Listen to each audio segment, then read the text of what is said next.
d'ouvrage, communes ou communautés de communes. Monsieur Vaspart, rapporteur sur les crédits de transport maritime. Oui, merci, Monsieur le Président. Monsieur le Ministre, deuxième territoire maritime du monde, grâce notamment à l'outre-mer, et on est loin d'être la deuxième puissance maritime du monde, puisqu'on confond souvent les deux. Donc il y a un travail important à faire en matière à la fois de protection et de valorisation de notre territoire maritime.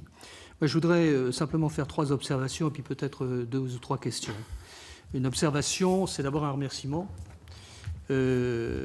pour notamment le financement du canot de sauvetage qui ira à Ivaoa, aux Marquises, qui sera fabriqué normalement sur 2020 et les bénévoles pourront avoir là-bas un outil digne de ce nom, alors que lorsque j'ai vu les bateaux sur lesquels on envoyait des bénévoles pour faire du transport sanitaire, j'ai eu un peu honte.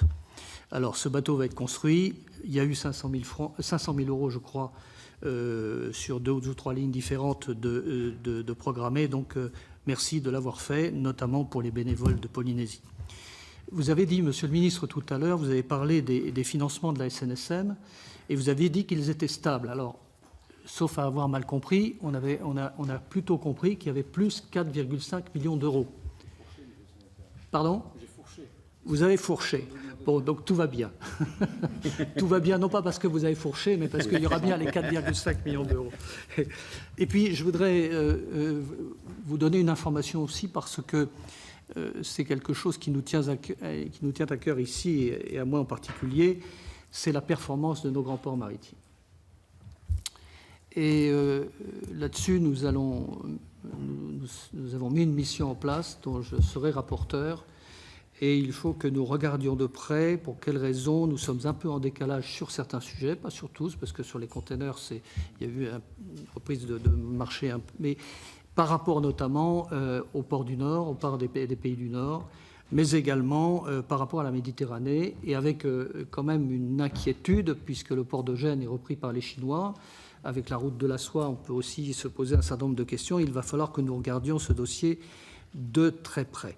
Donc cette mission-là va travailler sur le premier semestre 2020, et je souhaite, Monsieur le Ministre, que vous puissiez aussi nous aider dans cette tâche, parce que c'est un intérêt collectif que nous avons là. Un mot sur les ports, notamment Manche-Atlantique par rapport au Brexit. L'État s'est évidemment préparé au no deal notamment, et il y a eu un certain nombre de dispositions de prise, notamment en matière de recrutement de douaniers supplémentaires. Dans le budget déjà 2019, ça avait été acté. Et il y a eu notamment à Saint-Malo un essai à blanc, si j'ose dire, il y a peu de temps. Et il est apparu 2-3 difficultés. Au niveau des adjoints douaniers, il semblerait qu'il n'y ait pas de difficultés particulières. Par contre, il semblerait qu'il y ait des difficultés sur le contrôle sanitaire. Donc là, il faudra regarder ça de près parce qu'il y a quand même un trafic transmanche important à la fois de viande, mais à la fois de vivants. Donc c'est un petit sujet. Je ne sais pas si vous avez des réponses à nous apporter. Le Premier ministre avait également annoncé une stratégie, la mise en place d'une stratégie portuaire. À ma connaissance, il n'y a pas. Alors, c'est pas encore annoncé. Est-ce que vous avez des éléments là-dessus? Est-ce que ça générera des moyens financiers supplémentaires qui ne sont pas actés dans le budget 2020? Enfin, en tout cas, à la lecture du budget. Et puis aussi, que le gouvernement compte-t-il faire ou mettre en œuvre dans les prochaines années pour soutenir la compétitivité de la flotte de commerce française d'une part et l'accompagner dans la transition écologique d'autre part. Merci, Monsieur le rapporteur. Monsieur le ministre. Merci, Monsieur le Président. Peut-être d'abord sur la SNSM, bien dire que les crédits sont portés de 6,4 millions d'euros à 10,9, soit une hausse de 4,5 millions d'euros. Pour corriger mon erreur si effectivement j'ai fourché, dire que sur les grands ports d'une manière générale et la stratégie portuaire. Donc c'est une réflexion que nous menons. Nous aurons l'occasion de nous exprimer autour du 3 décembre pour la présentation de la stratégie portuaire qui vise effectivement à ne pas réitérer un peu l'histoire française. eu l'occasion de lire il y a 2 ans l'histoire de la mère de Jacques Attali qui disait qu'à chaque fois qu'on avait essayé, on n'avait plutôt jamais réussi, contrairement aux Anglais. Donc souhaitons qu'avec un Premier ministre très impliqué sur les sujets portuaires, nous ayons plus de fortune cette fois-ci. Sur la stratégie portuaire, peut-être quelques éléments. D'abord, s'intéresser à la réforme du modèle économique des grands ports. Alors, vous savez qu'Aropa est aujourd'hui l'objet d'une préfiguration par Madame Rivaud-Allon. Donc, nous avons stabilisé pour le coup les moyens en termes de dragage. Nous voulons stabiliser évidemment la fiscalité. Je vous dirai tout à l'heure un mot de la fiscalité énergétique.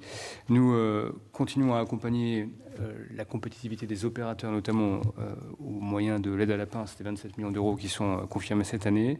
Il y a évidemment tous les sujets de la transition numérique dans l'espace portuaire, sur la filière logistique et sur les opérations de manutention. Et puis nous avons posé dans le projet de loi de finances des éléments importants en matière de transition énergétique, TICFE réduite pour les branchements à quai. Et ça marche plutôt bien. Je m'étais rendu avec Elisabeth Borne à Marseille.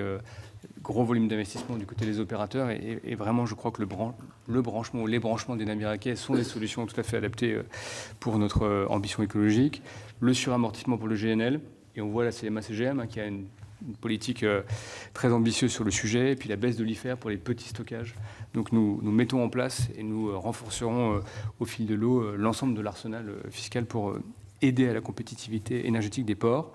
Il y a un sujet peut-être de vigilance, mais qui est plus un sujet macro, et votre mission, à mon avis, sera très intéressante de ce point de vue-là, c'est regarder un peu où se situe la chaîne de valeur dans, d'une manière générale, l'industrie maritime et portuaire. On voit bien que les grands opérateurs aujourd'hui s'intéressent beaucoup à la logistique, qui nécessite des investissements énormes avec des acteurs mondiaux, les Chinois pour ne pas les nommer. Donc, je pense que là-dessus, en termes de compétitivité, il faudra regarder ce sujet-là de façon assez aiguë. Et moi, je me tiens tout à fait avec votre disposition pour partager mes premières observations. Et puis, sur le dernier sujet de la préparation au Brexit, ce qui a été fait en collaboration avec Gérald Darmanin, c'est évidemment un travail sur les aménagements, donc des parkings notamment pour les routiers, et des aménagements sur les sites, notamment vétérinaires, sanitaires. Alors, je n'avais pas connaissance de l'expérimentation que vous citez, donc on regardera évidemment.